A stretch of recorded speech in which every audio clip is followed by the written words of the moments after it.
తాకట్లో ఉన్న మీ బంగారాన్ని విడిపించి ఆ రోజు ఆన్లైన్ రేటుకి కొంటాం. Sharma gold company. నమస్కారం, సుమన్ టీవీకి స్వాగతం. 2025 సంవత్సరం నవగ్రహాల స్థితిగతులు ఎలా ఉన్నాయి, ద్వాదశ రాశుల వారికి ఎటువంటి ఫలితాలని అందజేస్తున్నాయి, ఈ విషయాన్ని తెలియజేసేందుకు మనతో పాటు ఉన్నారు ప్రముఖ జ్యోతిష శాస్త్ర పండితులు, శ్రీచక్రపీఠ వ్యవస్థాపకులు బ్రహ్మశ్రీ ప్రదీప్ జోషి గారు. గురుగారు నమస్కారం. శ్రీమాత్రే. గురుగారు, 2025 సంవత్సరం కన్యా రాశి వారికి ఎలా ఉండబోతుంది? ఈ 2024 అయితే వాళ్ళకి చాలా బాగానే నడిచింది, బట్ ఇప్పుడు ఈ 2025 ఎలా ఉంటుంది వాళ్ళకి? శ్రీ గురుభ్యో నమః. శ్రీమాత్రే నమః. కన్యారాశి వాళ్ళకి ఏం చెప్తాను అంటే, ఈ సంవత్సరము బీ లైక్ ఏ స్టోన్, రాతిలాగా ఉండండి, రాళ్లలాగా మారిపోండి, గుండెని రాయి చేసుకోండి అని చెప్తాను ఈ సంవత్సరం కన్యారాశి వారికి. ఈ సంవత్సరం వసంత పంచమి అయిపోతూనే బ్రేకప్లు అవుతాయి, ఏదో గొడవలు అవుతాయి, బ్రేకప్లు అయ్యే అవకాశం ఉంటుంది. ముఖ్యంగా దీన్ని ఎంత వాడకుండా అంత మంచిది. నేను చెప్తాను ఏంటంటే, కన్యారాశి వాళ్ళు దీన్ని బయటపడేసేయండి, ఇది మొబైల్ని బయటపడేసేయండి. డబ్బా ఫోన్ కొనుక్కోండి. మీ సంసార జీవితం బాగుండాలంటే డబ్బా ఫోన్ కొనుక్కోండి.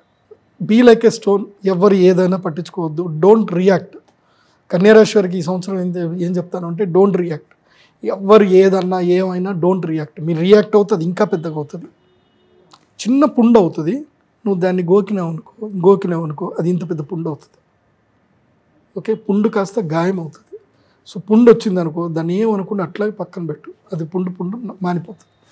దాన్ని గోకినావు అనుకో అంతే అవుతుంది. అంటే ఒక చిన్న ఏదైనా ఇష్యూ జరిగింది, దాని మీద చర్చలు పెట్టి, దాని మీద డిబేట్లు పెట్టి 10 మందికి చెప్పి అది చేసి ఇవేవి చేయొద్దు, చిరిగి షార్ట్ అంత అవుతుంది. గుర్తుపెట్టుకోండి. సింపుల్, మ్యారిటల్ లైఫ్ డిస్టర్బ్ అవుతుంది కన్యారాశి వాళ్ళకి. మ్యారిటల్ లైఫ్ డిస్టర్బ్ అవుతుంది, బాగా గుర్తుపెట్టుకోండి. నేనేంది, నేను గొప్ప, నేను తగ్గేదేలే అనుకుంటే మాత్రం బాగా ఇది అవుతుంది. నేను కన్యారాశి వాళ్ళందరికీ చెప్పేది ఏంటంటే, ఒకసారి మీరు మామూలుగా ఒక పిక్నిక్ పోయినట్టుగా ఫ్యామిలీ కోర్టుకు పోయిరండి. ఓ రోజంతా ఫ్యామిలీ కోర్టులో కూర్చొని రండి, మీకు జీవితం అంటే ఏందో తెలుస్తుంది. ఓకే, అందుకోసం అంటే ఇబ్బందులు అవుతాయి. భార్యాభర్తలు ఇద్దరూ పోండి, ఒక్కళ్ళు వెళ్ళకండి. ఒక్కళ్ళు వెళ్తే నీకే తెలుస్తుంది కదా, జ్ఞానం ఇద్దరికి రావాలి కదా.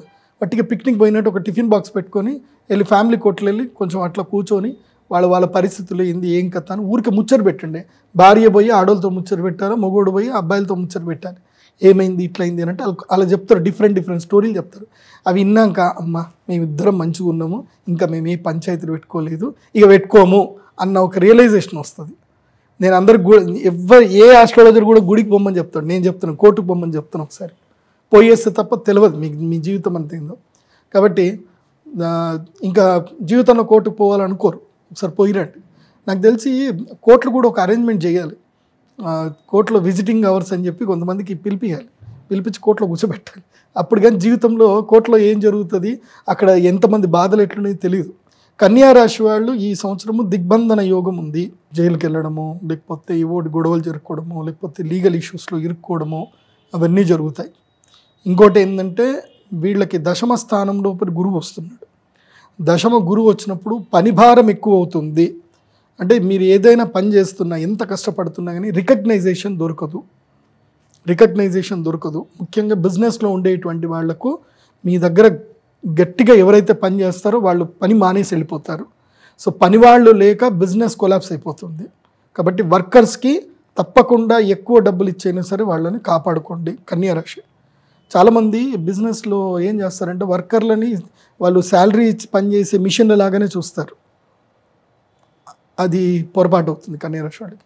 వర్కర్లకి బోనస్ ఇవ్వండి, వాళ్ళతోటి ప్రేమగా మాట్లాడండి, వాళ్ళ ప్రాబ్లమ్స్ని మీరు ఓన్ చేసుకోండి, వాళ్ళ మనసులు గెలుచుకోండి.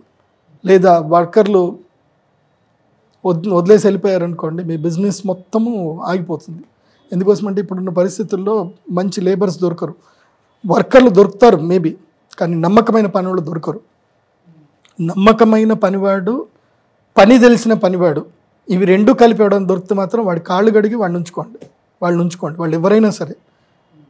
ఓకే, ఇది బాగా గుర్తుపెట్టుకోండి కన్యారాశి. ఎందుకోసమంటే ధన నష్టము ఇతరుల మూలకంగా, నీ వల్ల అయితే ఏం జరగదు కానీ ఇతరుల మూలకంగా ధన నష్టం జరుగుతుంది.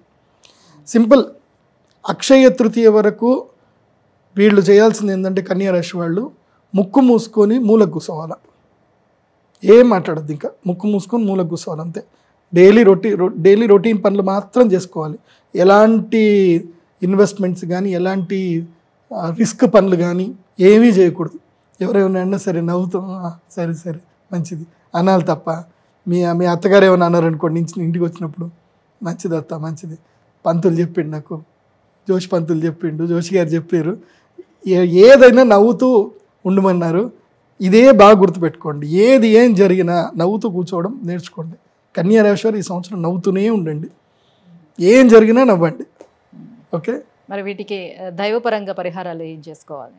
వీళ్ళు తప్పకుండా 2 పూజలు అటెండ్ అవ్వాలి. 3వ పూజ కూడా అటెండ్ అవుతే మంచిది.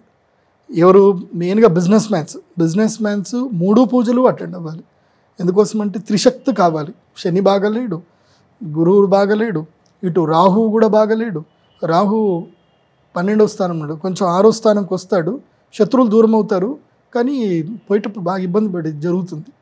కాబట్టి వసంత పంచమి, అక్షయ తృతీయ, ధనత్రయోదశి ఈ 3 ఈవెంట్స్ అటెండ్ అవ్వాలి. ఈ 3 యాగాలు చేసుకోవాలి, తప్పకుండా చేయాలి. అందులోపల వసంత పంచమి రాజశ్యామలాదేవి అనుగ్రహం తప్పకుండా స్వీకరించాలి, లేకపోతే దెబ్బ గట్టి కొడుతుంది. భార్యాభర్తలు పిల్లలతో సహా రావాలి. నేను చెప్తాను, ఇన్స్ట్రక్షన్స్ ఇస్తాను, అవి ఫాలో అవ్వండి. ప్రజల్లో ఎప్పుడైతే కనుక ఇప్పటి వరకు ప్రజల్లో ఒక మెచ్యూరిటీ లెవెల్ వచ్చేంత వరకు మనము ప్రజల్లో మార్పు వచ్చేంత వరకు మనం ఈ మరణాలు అయితే ఆపలేము అని ఆయన కూడా విత్డ్రాల్ చేసుకున్నాడు. ఇప్పుడు రోడ్లు పెద్దగా అయ్యాయి, మరణాలు తగ్గుతాయి అనుకున్నాం, ఇంకా పెరిగాయి. ఆయన బాధపడేది అది. కాబట్టి పీపుల్ షుడ్ బిహేవ్ యాజ్ మెచ్యూర్గా బిహేవ్ చేయాలి. కానీ గ్రహస్థితులు అంతే ఉన్నాయి. ఈసారి మరణాలు కూడా చాలా ఎక్కువగా ఉన్నాయి. మరణాలు ఎంత ఉన్నాయంటే 10 మంది పుడితే 9 మంది చనిపోతారు, అబ్బా, మిగిలేదు ఒక్కడే. అది. సో ఈసారి మరణాలు ఎక్కువగా ఉన్నది. భారతదేశం మంచిగానే ఉంది, కానీ చైనా లాంటి దేశంలో వృద్ధుల సంఖ్య బాగా పెరిగిపోవడం వల్ల ఇంకా అక్కడ కొన్ని తీవ్రమైన అక్కడ రెసెషన్ రావడం మన భారతదేశానికి మాత్రం మేలు జరుగుతుంది. అక్కడ ప్రొడక్షన్ తగ్గుతుంది, భారతదేశంలో కొత్త ప్రొడక్షన్స్ వస్తాయి. ఈ సంవత్సరం అయితే భారతదేశంలో స్టార్టప్స్కి మాత్రం సూపర్ టైం ఇది. నేను ఆ యంగ్స్టర్స్కి అందరికీ 2020 చెప్పేది ఏంటంటే, గో ఫర్ స్టార్టప్స్. ఉద్యోగాలు మానేయండి, స్టార్టప్స్కి వెళ్ళండి. ఎందుకోసం అంటే భారతదేశంలో లేబర్ కాస్ట్ పెరుగుతుంది, మ్యానుఫ్యాక్చరింగ్ కావాలి భారతదేశానికి. ఇప్పుడు ఎవరైతే మ్యానుఫ్యాక్చర్లో ఎంటర్ అవుతారో నెక్స్ట్ 5 years తర్వాత వాళ్ళు కింగ్లు అవుతారు. ఇప్పుడు ఎవరైతే మ్యానుఫ్యాక్చర్లో కానీ స్టార్టప్లోకి వెళ్ళారో 5 years తర్వాత వాళ్ళు కూడా మామూలు ఉద్యోగస్తుల కన్నా ఇంకా దారుణంగా వెళ్తారు. ఎందుకోసం అంటే ఇప్పుడు బిజినెస్ చేసే వాళ్ళకి this time to do the business. ఇప్పుడు బిజినెస్ చేసే టైం ఇది ఉద్యోగం చేసే టైం కదా. 2025 అందరికీ చెప్తున్నాను, బిజినెస్ చేసే టైం. అందులో ఏ రాశులు అనేది ఇప్పుడు చెప్తాను, జాగ్రత్త వినండి.